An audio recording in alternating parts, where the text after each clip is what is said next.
Bismillahirrahmanirrahim. Innal hamdalillah nahmaduhu wa nasta'inuhu wa nastaghfiruh wa na'udzu billahi min shururi anfusina wa sayyiati a'malina. May yahdihillahu fala mudilla lahu wa may yudlil fala hadiya lahu. Wa asyhadu an la ilaha illallah wahdahu la syarika lahu wa asyhadu anna Muhammadan 'abduhu wa rasuluh. يا أيها الذين آمنوا اتقوا الله حق تقاته ولا تموتن إلا وأنتم مسلمون. يا أيها الناس اتقوا ربكم الذي خلقكم من نفس واحدة وخلق منها زوجها وبث منهما رجالا كثيرا ونساء واتقوا الله الذي تساءلون به والأرحام إن الله كان عليكم رقيبا.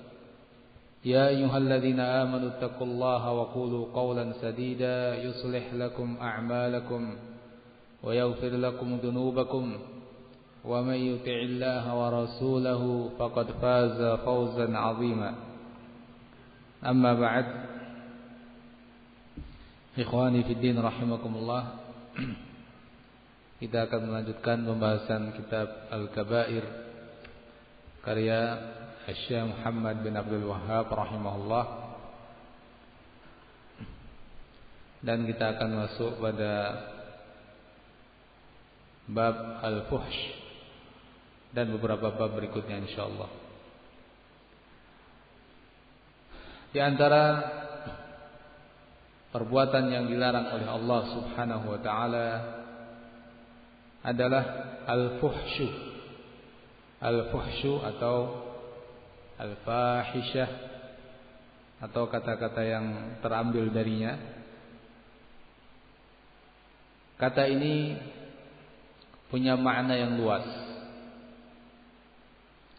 Disebutkan oleh Ibnul Jauzi rahimahullah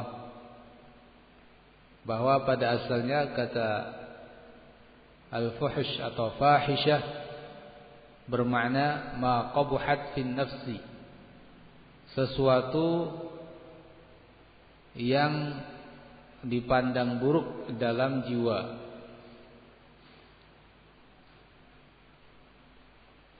Ulama yang lain menyebutkan bahwa al-fuhsh adalah al-mutanahi fil qubhi, sesuatu yang sangat buruk. Artinya bukan sekedar buruk, tapi sangat buruk.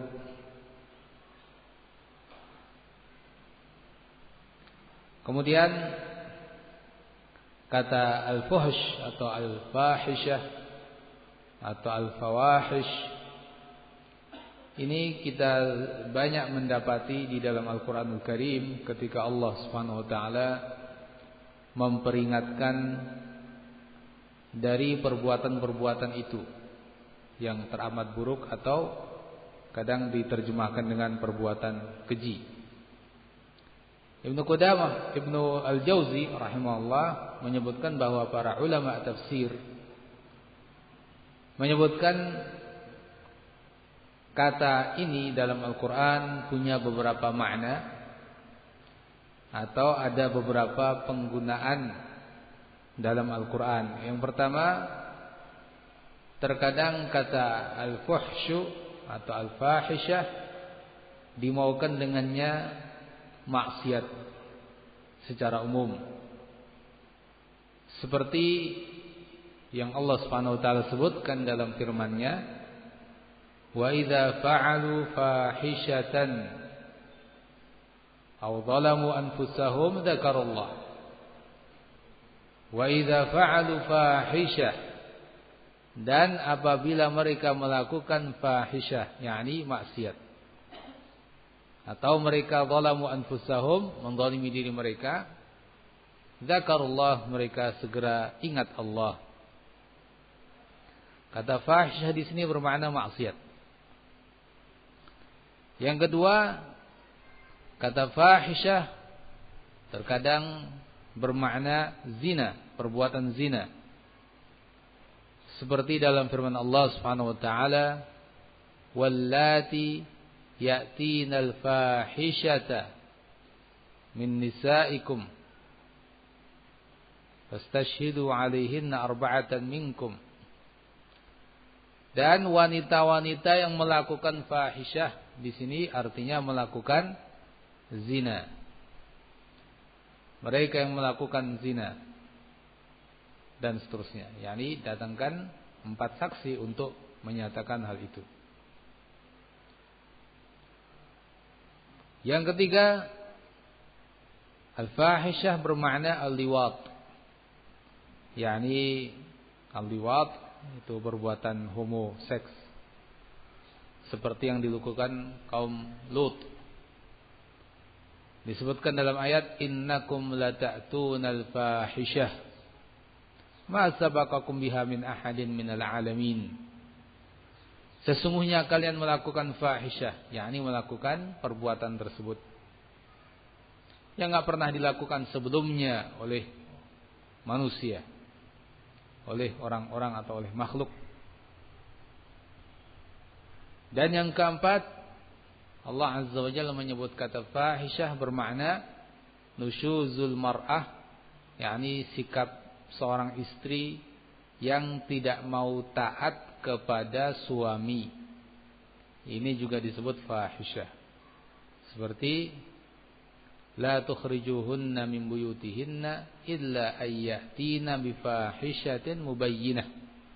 Jangan kalian keluarkan istri kalian dari rumah-rumahnya kecuali mereka melakukan fahisyah yang nyata, yakni melakukan sikap nusyuz, tidak mau taat kepada suami. Nah, ini penggunaan kata fahisyah di dalam Al-Qur'an yang semuanya adalah perbuatan-perbuatan yang buruk, sebagiannya lebih buruk daripada sebagian yang lain. Nah, secara umum perbuatan fahisyah atau sikap al-fuhsyu ini perbuatan yang dilarang dalam agama kita. Bahkan yang menyebarkannya juga mendapat ancaman berat. Dalam surat An-Nur ayat yang ke-19 disebutkan firman Allah Subhanahu wa taala, wa qaulullahi taala innal ladzina yuhibbuna an tashi'al fahishatu fil ladzina amanu lahum 'adzabun alim. Innal ladzina yuhibbuna, mereka orang-orang yang suka an tashi'al fahishatu, untuk tersebarnya fahisyah fil ladzina amanu, di tengah kaum mukminin, lahum adzabun alim, bagi mereka azab yang pedih. Nah, ini ancaman berat bagi yang menyebarkan fahisyah, apalagi yang melakukan fahisyah. Adapun ayat ini terkait dengan tuduhan zina yang dilakukan oleh orang-orang munafik terhadap istri Nabi Aisyah radhiyallahu anha, ibunda kaum mukminin, istri Nabi yang mulia, yang suci, yang terjaga dari segala tuduhan-tuduhan tersebut.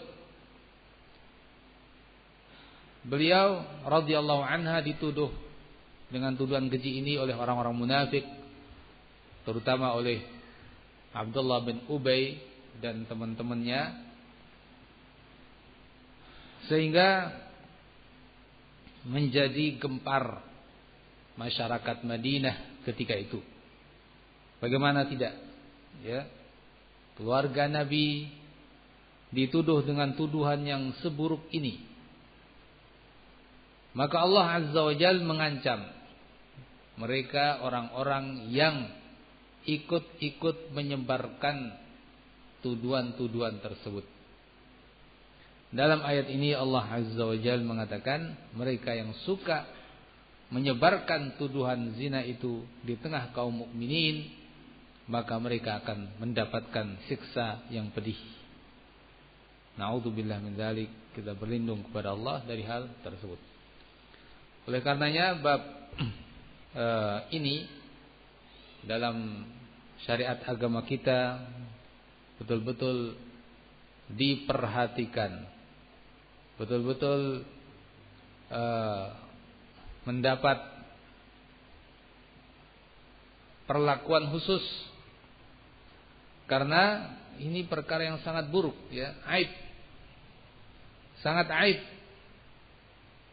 Sehingga jangan mudah-mudah pula menyebar tuduhan fulan begini, fulanah begitu. Benar dan tidaknya belum diketahui, seandainya pun benar, maka harus didatangkan saksi yang memenuhi syarat. Saksi itu pun untuk dijadikan pertanggungjawaban di hadapan hakim, bukan di tengah masyarakat kemudian ia membicarakan hal-hal seperti itu, tuduhan-tuduhan yang itu adalah aib besar di tengah kaum muslimin. Oleh karenanya Allah Azza wa Jal sangat mengecam perbuatan orang-orang munafik dan yang terpengaruh dengan mereka ketika mereka menyebarkan tuduhan-tuduhan tersebut. Oleh karenanya kita pun di masyarakat kita harus berhati-hati, tidak mudah untuk menyebutkan suatu tuduhan, ya, fulan ini, seperti itu, tidak dibenarkan dalam ajaran agama kita. Ya, kalau sampai menvonis, wajib mendatangkan 4 saksi. Kalau tidak mendatangkan 4 saksi, maka ini jatuh dalam suatu pelanggaran hukum, yaitu al-qadhf, tuduhan, menuduh seseorang berbuat fahisyah, perbuatan zina, dan kalau dia perkaranya sampai ke hakim, dia akan dikenai hukuman cambuk 80 kali. Ya, yang menuduh cambuk 80 kali. Naudzubillah. Jadi cukup ini sebagai pelajaran, ya, bagi kaum mukminin untuk tidak bermudah-mudahan menyebarkan berita-berita fahisyah. Wa qauluhu ta'ala, idza nasahu lillahi wa rasulihi ma 'alal muhsinina min sabil. Penulis rahimahullah juga menyebutkan suatu ayat, yaitu surat At-Taubah ayat yang ke-91. Idza nasahu lillahi wa rasulihi ma 'alal muhsinina min sabil. Artinya, idza nasahu, apabila mereka nasahu lillahi wa rasulih, yakni berniat baik, berkeinginan baik untuk Allah dan Rasulnya, ma'alal muhsinina min sabil, tiada dosa bagi mereka yang berbuat ihsan.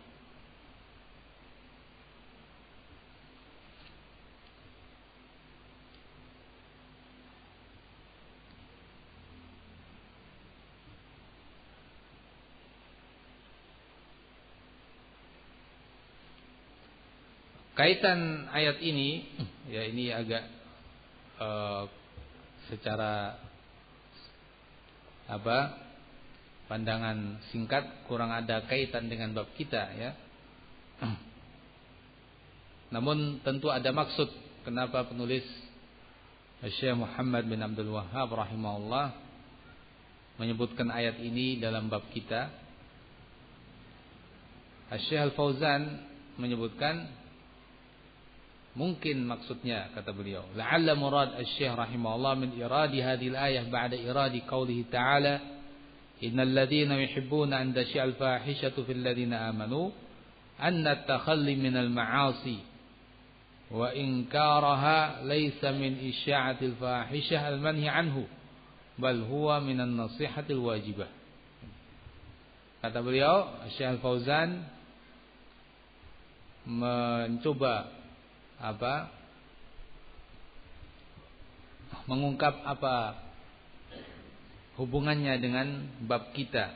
Kata beliau, Mungkin penulis menyebutkan ayat ini yang maknanya tadi kita sebutkan, bahwa kalau orang itu berniat baik lillah wa rasulih, terhadap Allah dan Rasulnya, maka bagi orang yang berbuat baik tidak ada dosa. Kata beliau bahwa maksudnya kalau ayat ini adalah seorang yang melepas dari maksiat dan mengingkari maksiat, sehingga mungkin dalam pengingkaran itu dia mengucapkan kata-kata, ya, kata-kata tersebut bisa jadi suatu peringatan terhadap maksiat atau terhadap pelaku maksiat, maka yang seperti ini bukan termasuk menyebar fahisyah yang dilarang. Bahkan ini termasuk bagian daripada nasihat yang itu adalah niatan baik untuk Allah, karena Allah dan Rasulnya. Jadi misalnya suatu hal yang mungkin terjadi, ya kan, seorang misalnya memperingatkan dari suatu kaum, ya, sekarang terjadi di sana perbuatan-perbuatan keji, ya, perbuatan zina, perbuatan yang semisal dengannya. Bahkan mungkin dia menyebut seseorang yang orang itu adalah memang secara terang-terangan mengajak manusia kepada perbuatan fahisyah, maka dia terpaksa menyebut, dan hati-hati dari fulan yang secara terang-terangan mengajak manusia kepada perbuatan fahisyah. Maka kaum muslimin di berbagai tempat harus berhati-hati dari ajakan-ajakan tersebut.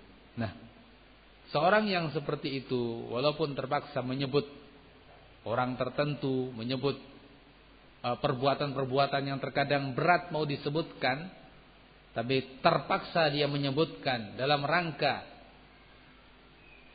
niatan baik untuk Allah dan Rasul, menjaga agama Allah, menjaga agama Rasulullah, maka yang seperti ini bukan termasuk menyebar-nyebarkan fahisyah. Jadi mungkin kaitannya itu. Sehingga di sini perlu dibedakan, ya, antara seseorang yang mengajak kepada maksiat dan menyebut maksiat-maksiat dengan orang yang memperingatkan dari maksiat meskipun menyebut maksiat-maksiat tersebut. Ya. Dan ini sekali lagi termasuk bagian daripada kewajiban secara umum, diwajibkan bagi orang-orang yang mengerti suatu perbuatan maksiat untuk memperingatkan umat dari maksiat tersebut.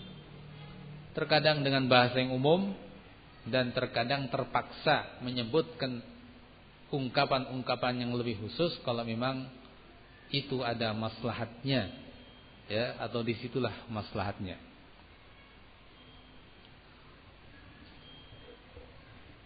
Ikhwani fillah rahimakumullah, sebelum kita berpindah kepada bab berikutnya, tentu apa yang kita sebutkan ini untuk di masyarakat kita pada umumnya sekarang sudah betul-betul banyak yang melakukan apa yang kita sebutkan ini. Artinya dengan teknologi zaman sekarang ini, ya, teknologi yang canggih ini, alat komunikasi yang canggih, penyebaran fahisyah begitu luas, ya, dengan media-media yang ada, media-media sosial yang ada, fasilitas yang ada, maka luar biasa, ya, manusia yang tergoda oleh syaitan atau sudah menjadi teman syaitan atau bahkan dia sendiri minas syaitan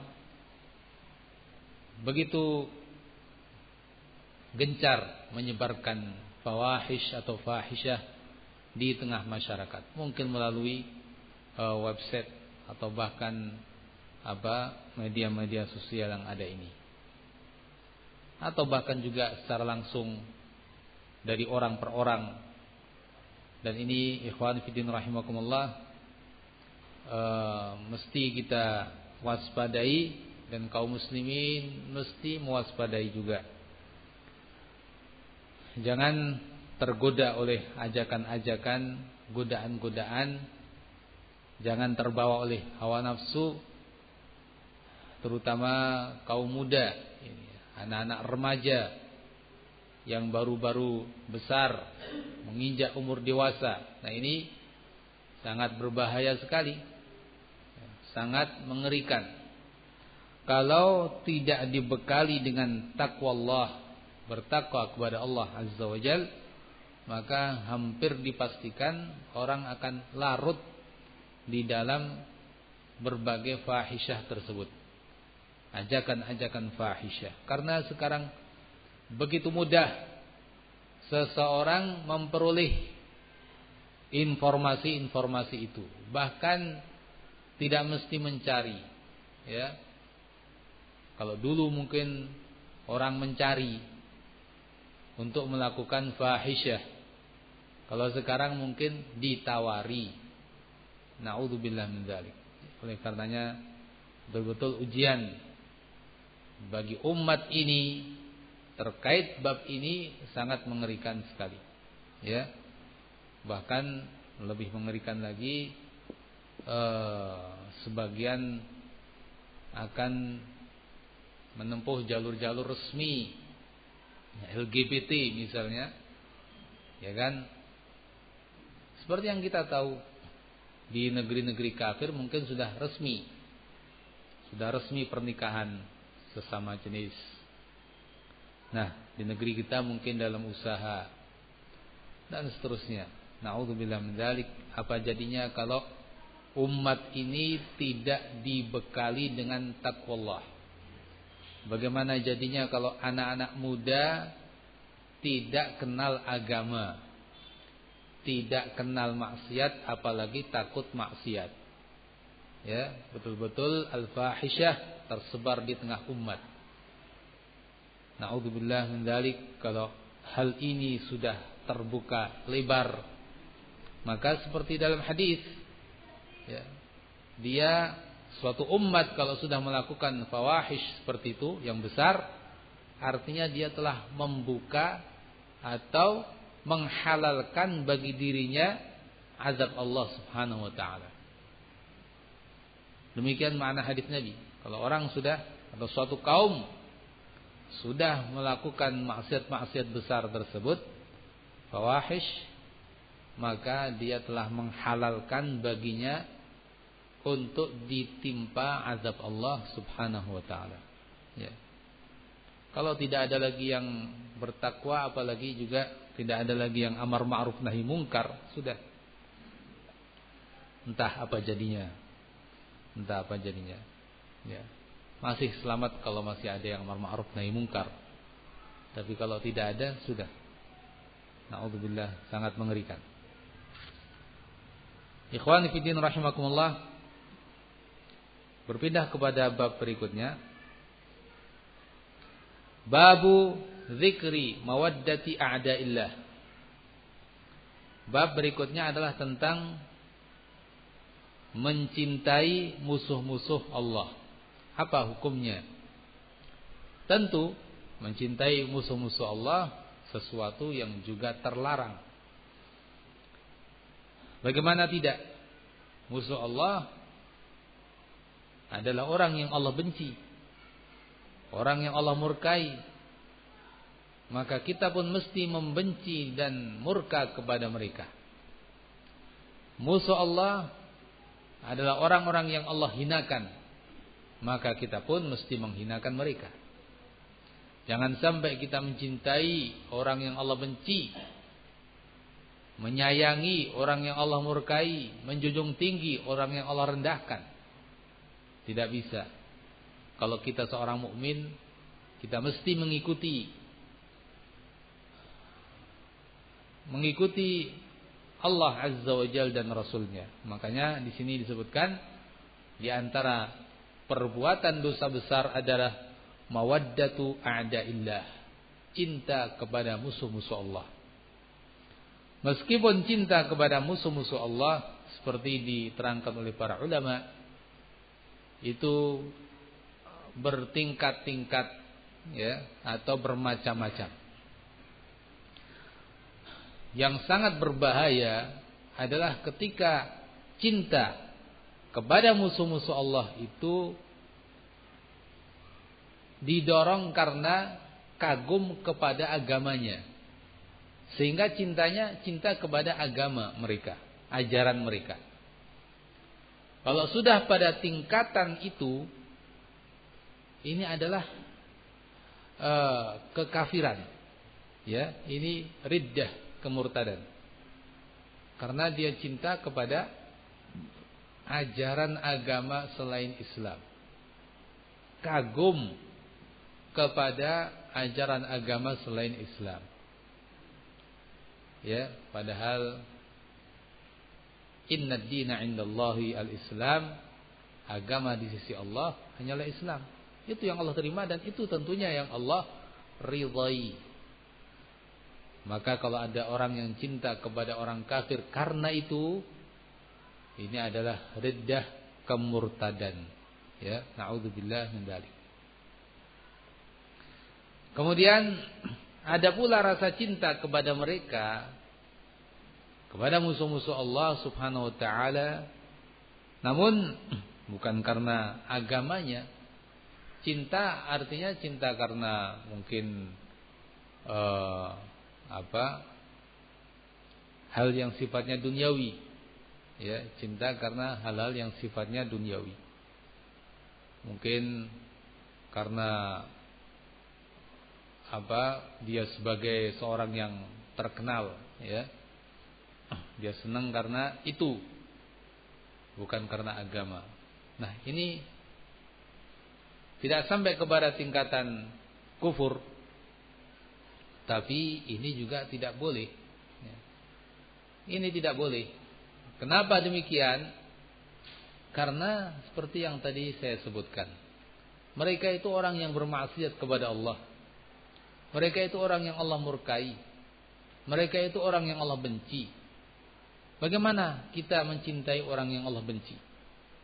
Bagaimana kita kagum kepada orang yang Allah hinakan? Nah, ini tidak benar, ya. Ini tidak dibenarkan. Makanya tetap mesti tertanam dalam diri kita rasa benci kepada mereka. Ini urusan qalbu, ya. Kalau urusan perilaku lahiriah itu urusan lain. Perilaku lahiriah misalnya kita memberi, kita membantu, kita menghadiahi, itu perilaku lahiriah. Itu urusan lain. Tapi urusan qalbu kita jangan cinta kepada mereka. Ikhwani fillah rahimakumullah, terkait hal ini juga tentu kaum muslimin dilanda suatu ujian berat juga. Karena banyak kaum muslimin sekarang terkagum-kagum oleh orang-orang kafir. Entah karena apanya. Ya, yang jelas banyak sebab. Anggap misalnya, wah itu pemain bola terkenal. Wah, sampai senangnya luar biasa sama klub bola terkenal. Atau pemain bola terkenal, padahal dia orang yang kafir, senangnya luar biasa.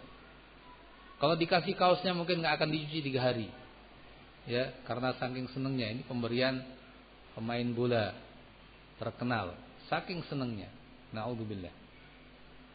Nah, klub bola ternyata klub bola orang-orang kafir yang kalau dirunut dulu negaranya menjadi negara yang menindas kaum muslimin pada perang salib, ya, yang menghabisi, menyiksa habis-habisan kaum muslimin, membantai muslimin pada perang salib. Sekarang menjadi klub bola terkenal dan yang mencintai muslimin. Jangan lupa sejarah, ya, bagaimana mereka membantai kaum muslimin.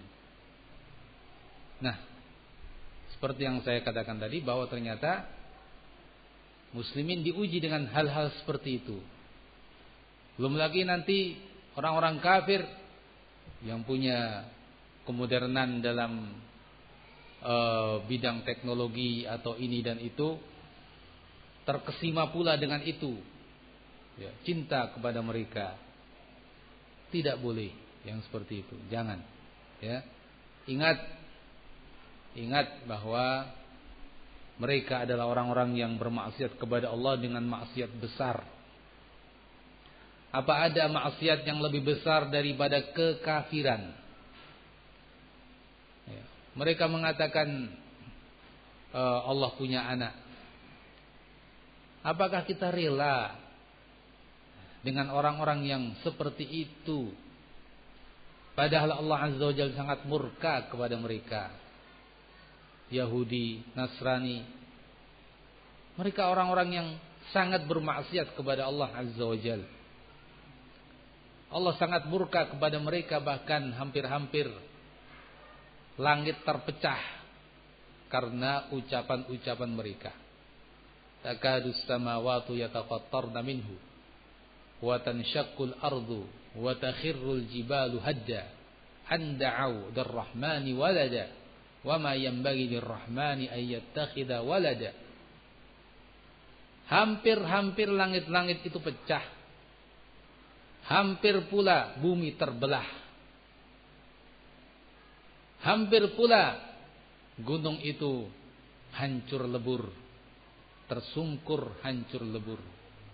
Kenapa? Karena mereka meyakini bahwa Allah punya anak. Wa ma yanbaghi lirrahmani an yattakhidha walada, dan tidak pantas bagi Allah Azza wa Jalla untuk menjadikan bagi dirinya seorang anak.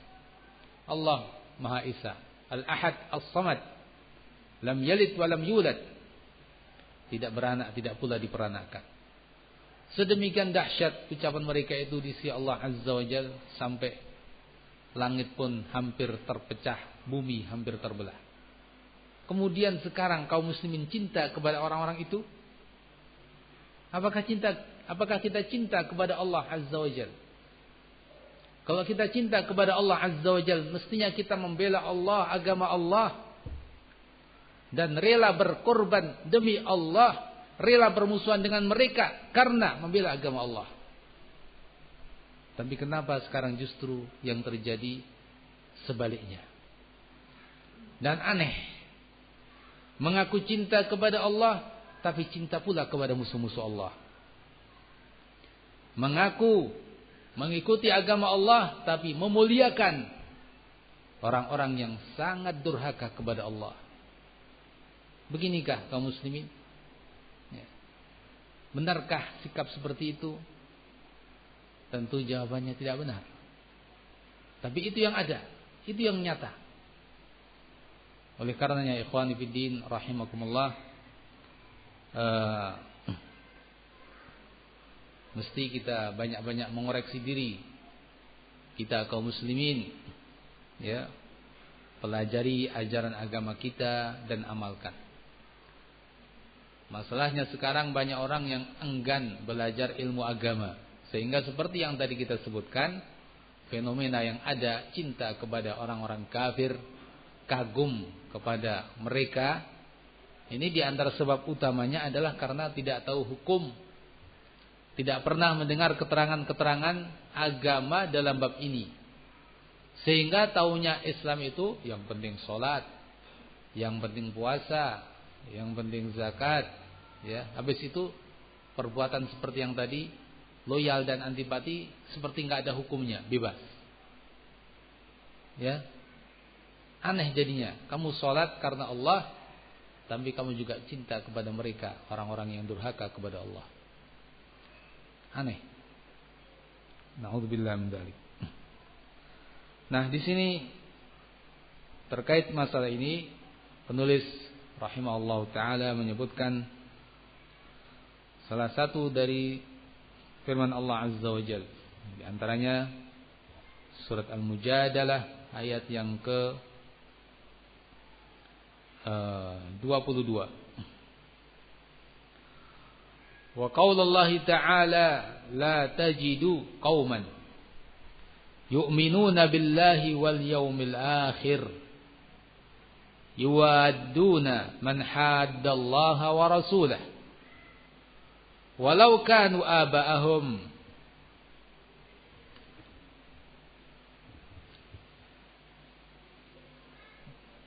al-ayah. disebutkan di sini sampai di situ ya. Dipotong ya. Jadi lanjutannya walau kanu aba'ahum au abna'ahum au ikhwanahum au ashiratahum ulaika kataba fi qulubihimul iman wa ayyadahum biruhim min. Artinya la tajidu, kamu tidak akan mendapatkan qauman, suatu kaum, yu'minuna billahi wal yaumil akhir, mereka beriman kepada Allah dan hari akhir, yuwaduna man haddallaha wa rasulah, mencintai orang-orang yang menentang Allah dan Rasulnya, walau kanu aba'ahum, sekalipun mereka itu adalah ayah-ayah mereka sendiri, au abna'ahum, atau anak-anak mereka sendiri, au ikhwanahum, atau saudara-saudara mereka sendiri, au ashiratahum, atau orang sekaum atau sekabilah atau sekeluarga besar mereka sendiri. Ulaika kataba fi qulubihimul iman, mereka itulah orang-orang yang Allah telah tuliskan, Allah telah tetapkan pada diri mereka iman, dan Allah mendukung biruhin minhu, dengan ruh darinya. Ila akhiril ayah. Nah, ikhwani fiddin rahimakumullah, ayat ini ayat yang sangat agung dan sangat penting dalam bab ini. Ya. Di sini Allah Subhanahu wa taala mengatakan pada awal ayat, la tajidu qauman, kamu tidak akan mendapatkan suatu kaum yang beriman kepada Allah dan Rasul, mencintai orang-orang yang menentang Allah dan Rasul. Ya. Coba kita perhatikan ayat ini. Allah mengatakan bahwa engkau tidak akan mendapati suatu kaum yang beriman kepada Allah dan hari akhir mencintai mereka yang menentang Allah dan Rasul. Ya. Jadi kalau orang itu betul-betul beriman kepada Allah dan hari akhir, maka tidak bakal mencintai orang-orang yang menentang Allah dan Rasul. Kita nggak akan dapati ini orang beriman benar tapi juga mencintai orang yang menentang Allah. Nggak akan kita dapatkan. Berarti kalau kita dapati orang yang mengaku iman kepada Allah dan hari akhir dan masih mencintai orang-orang yang menentang Allah dan Rasul, maka dipertanyakan imannya. Benar apa enggak dia beriman kepada Allah dan hari akhir? Kok nyatanya masih mencintai orang-orang yang menentang Allah dan Rasul? Nah, berat, ya kan? Tapi itulah yang namanya iman. Sekali lagi, ya, saya tegaskan lagi biar tidak lupa. Ini urusan apa? Qalbu. Urusan qalb. Apa yang dalam dada kita. Kalau urusan lahiriah, seperti yang sering kita sebutkan, ya, perilaku lahiriah, orang menolong, orang memberi, sedekah, hadiah, atau yang semakna dengan itu, ya, ini masih diperbolehkan hal-hal yang semakna dengan itu, artinya amalan-amalan lahiriah. Dan Nabi SAW juga melakukan hal itu dengan orang-orang Yahudi. Namun apakah Nabi cinta kepada mereka? Sama sekali.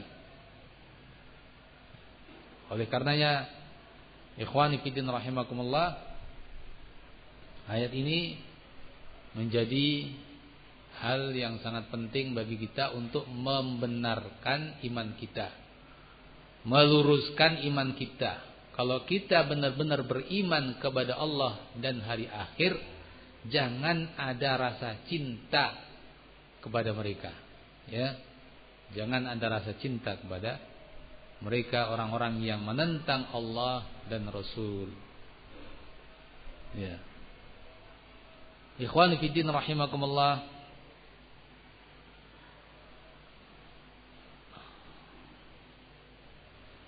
Ayat ini terkait dengan sebagian sahabat dulu. Turunnya ada kaitannya dengan sebagian sahabat yang dari Makkah, kaum Muhajirin. Kita tahu bahwa peristiwa hijrah itu peristiwa yakni al-fasil atau al-faisal, pemisah antara orang-orang yang beriman dengan orang-orang musyrikin. Tadinya mereka masih sekampung, tapi akidah sudah berbeda. Sekarang kampungnya pun harus beda. Makkah ketika itu negeri kafir, kaum muslimin pindah ke Madinah, di situ menjadi negeri Islam. Jadi betul-betul hijrah ini fasil atau faisal, pemisah. Nah, pergilah kaum Muhajirin kemana? Ke Madinah. Mereka yang masuk Islam meninggalkan keluarga-keluarga yang masih musyrikin. Di antaranya sahabat mulia Abu Ubaidah Ibnul Jarrah. Ya, Abu Ubaidah Ibnul Jarrah. Beliau radhiyallahu anhu itu termasuk sahabat mulia dan termasuk salah satu dari sahabat yang 10 yang dijamin masuk surga. Suatu peristiwa penting terjadi pada beliau ketika meletus perang Badar. Ketika meletus perang Badar, ya, maka bertemulah dua pasukan. Pasukan Hizbullah yang betul-betul Hizbullah, ya. Artinya betul-betul membela agama Allah, Rasulullah dan para sahabatnya. Bukan Hizbullah Lebanon, ya. Kalau itu Hizbullah itu. Bukan Hizbullah. Jadi bertemu pasukan Rasulullah sallallahu alaihi wasallam dengan Hizbus Syaitan, yaitu orang-orang musyrikin. Nah, terjadilah pertempuran.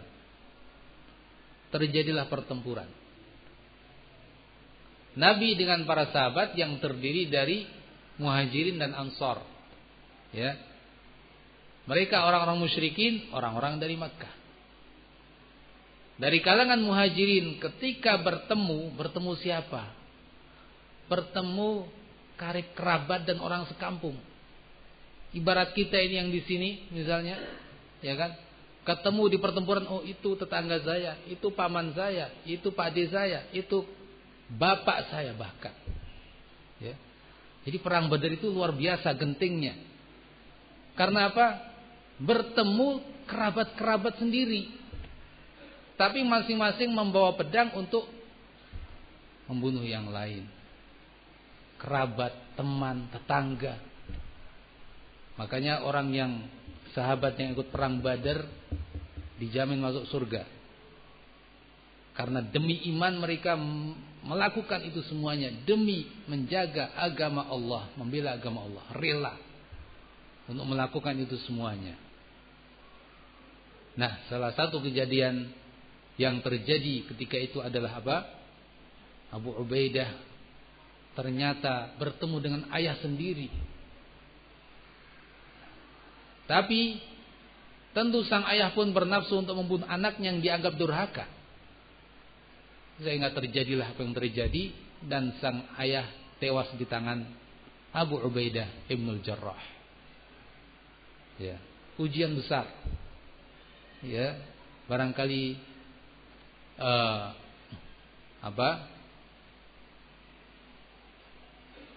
entah seperti apa perasaan beliau ketika itu, wallahu alam. Yang jelas, ya, semua itu tidak ada niat kecuali membela agama Allah Subhanahu wa taala dan menolong agama Allah Subhanahu wa taala serta memerangi mereka orang-orang yang memusuhi Allah dan Rasul. Maka turunlah ayat ini. Turunlah ayat ini. Tidak akan engkau dapati orang yang beriman kepada Allah dan hari akhir mencintai orang-orang yang menentang Allah dan Rasulnya. Bagaimanapun, walaupun karib kerabat, mereka menentang, mereka menghinakan Nabi, mereka menghina Allah Azza wa Jalla, durhaka kepada Allah. Akhirnya, sekalipun mereka adalah walau kanu aba'ahum, mereka adalah ayah-ayah mereka sendiri, au abna'ahum, atau anak-anak mereka sendiri, au ikhwanahum, atau saudara-saudara sendiri, kakaknya, adiknya, au asyiratahum, atau masih keluarga besarnya, itu anak paman saya, itu anak pak adik saya, dan seterusnya. Ya. Nah, mereka ini yang betul-betul kokoh dalam iman. Ulaika kataba fi qulubihimul iman. Allah telah tuliskan iman di dalam diri-diri mereka. Allah tetapkan pada diri mereka iman yang kokoh. Nah, ini ujian berat sekali. Ya, ikhwani fillah rahimakumullah. Nah, kalau itu kondisi para sahabat radhiyallahu anhum ajma'in, ya, maka ikhwani fillah rahimakumullah, ya, kita mesti melihat pada diri kita. Alhamdulillah kita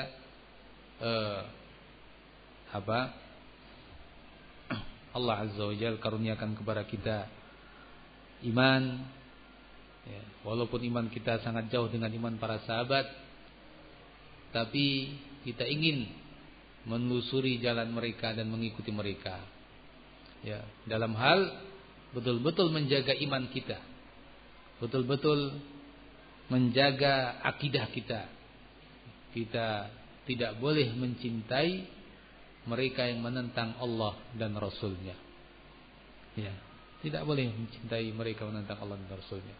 Kalau mereka orang-orang kafir yang tidak harbi, tidak memerangi, masih boleh kita berbuat baik kepada mereka, sekalipun mereka musyrik. Bukankah Allah Azza wa Jalla berfirman, wa in jahadaka ala an tusyrika bi ma laysa laka bihi ilmun fala tuti'huma wa sahibhuma fid dunya ma'rufa.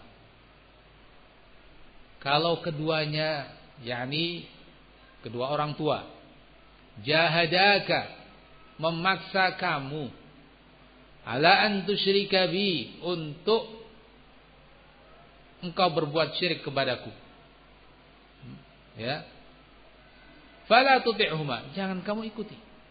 Tapi wasahibhuma fid dunya ma'rufa, pergauli dengan baik. Pergauli dengan baik. Amal lahiriah kita tetap pergauli dengan baik, tapi kita enggak mau taat dalam hal kesyirikan. Kita benci kepada orang yang musyrik. Tapi karena, ya, perintah Allah Azza wa Jalla, kita tetap berbuat baik. Namun mereka kalau sampai tingkatan harbi, memerangi Islam, ingin membunuh muslimin, bisa jadi terjadi seperti apa yang terjadi pada Abu Ubaidah Ibnul Jarrah radhiyallahu anhu. Ikhwan fillah rahimakumullah, insyaallah kita lanjutkan pada kesempatan berikutnya setelah salat maghrib. Allahu a'lam.